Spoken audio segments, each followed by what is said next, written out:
Hello everyone, my self Laxmichand from mathematics solution. आज मैं देखो आपको इंपॉर्टेंट एक बता रहा हूँ कि आप मैट्रिक्स का कोई भी हमारी स्क्वायर मैट्रिक्स है, नॉन सिंगुलर मैट्रिक्स, क्योंकि ये सिंगुलर मैट्रिक्स का आपका इन्वर्स पॉसिबल नहीं होता, तो इसलिए नॉन सिंगुलर मैट्रिक्स है तो उसका इन्वर्स विद इन आप सेकेंड्स कैसे निकालोगे इसको। तो आपको देखो मैंने ये मैट्रिक्स दिए हुए हैं और इसका मुझे इन्वर्स निकालना है, तो हम इससे देखो इन्वर्स भी निकाल सकते हैं, एडजॉइंट भी निकाल सकते हैं, कोई पर्टिकुलर माइनर भी निकाल सकते हैं और कोफैक्टर भी निकाल सकते हैं एंड डिटरमिनेंट वैल्यू भी निकाल सकते हैं।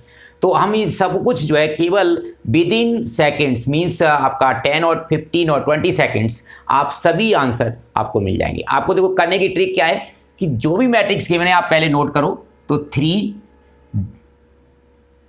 4 1 0 1 1 -2 2 एंड 7। अब आप 2 रोज और 2 कॉलम कॉपी कर दो। तो मैं पहले कॉलम कॉपी कर रहा हूं, तो मेरा 3 4 और 1, फिर उसके बाद 0 1 और 1। अब मेरी रो जो फॉर्म हो गई ये आपकी रो फॉर्म हो गई, तो 3 0 -2 3 और आपका 0, फिर उसके बाद आएगा 4 1 2 4 और 1। तो इसको मुश्किल से आपको 5 सेकेंड या 10 सेकेंड्स लगेंगे। अब आपने क्या करना है, इसको आपने कट कर देना है और अब आपने जो मैं कोफैक्टर्स लिखूंगा उनका आप ट्रांसपोज लिखते चलोगे। पहले आपने इनका प्रोडक्ट माइनस, तो 7 - 2 आपका 5 हो जाएगा, आपने यहां लिख लिया। इसके बाद आपका 2 ये आपका होगा, तो 2 - 28, तो 2 - 28 आपका माइनस का 26 आपने लिखना इधर है ये, और 4 - 1 3 ये आपका यहां आ जाएगा। सेम अब यहां से -2 और ये तो -2 आपका यहां रहेगा। इसके बाद आपका 21 और +2 23 हो जाएगा आपका। इसके बाद आपका 1 और ये -3 सॉरी 0 और -3, तो ये -3 होगा आपका। अब इसके बाद 0 और प्लस का 2 हो जाएगा ये।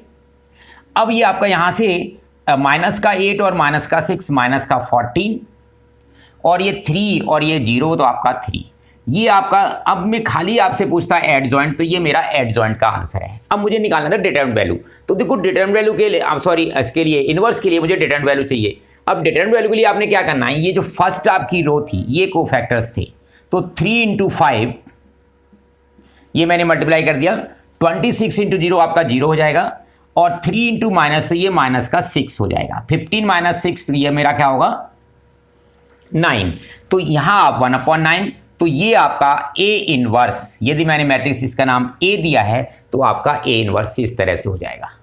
यदि आपको पर्टिकुलर कोफैक्टर चाहिए तो देखो मेरा ये C11 है, ये C12 है, ये आपका C13 है, क्योंकि मैंने यहाँ पर ट्रांसपोज लिखा था। तो यहाँ जो डायरेक्ट मिलेगा आपका, ये से आपका C11, यहाँ से आपका C12 और यहाँ से आपका C13, और इस पेयर से आपका C21 C22 और C23, इस रो से आपको ये मिलेगा, और इस रो से आपका C31 और C32 और C33।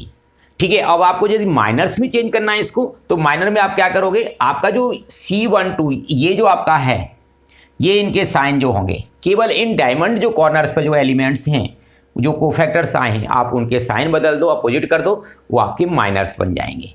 तो हम इस तरह से विद इन आपका मतलब 30 सेकेंड्स में हम सब कुछ minors, cofactors, determinant value and inverse सब कुछ 30 सेकेंड में आप निकाल सकते हो। जबकि इस क्वेश्चन को सॉल्व करने के लिए आपको कम से कम जो है 5 मिनट्स टू 10 मिनट्स आपका आंसर लगता है। तो हम इस तरह से विद इन सेकेंड्स शॉर्टकट से, ये आप CBSE कोर्स में आप जो इसको रफ पार्ट में करो, और ये पार्ट जो है आपका फेयर पार्ट होगा, तो वहाँ पर केवल C11 C12 C13 C21 C22 C23 और ये आप दिखा दोगे। डिटरमिनेंट वैल्यू आप यहाँ मैंने एक लाइन छोड़ दी वैसे ही लिख दोगे, तो ये आपका इन एलिमेंट्स को फर्स्ट रो के एलिमेंट्स से मल्टीप्लाई कर दो, इन कोफैक्टर्स को, आपकी डिटरमिनेंट वैल्यू आ जाएगी, उससे आप डिवाइड कर दोगे, that will be inverse. Thank you students, thank you for watching.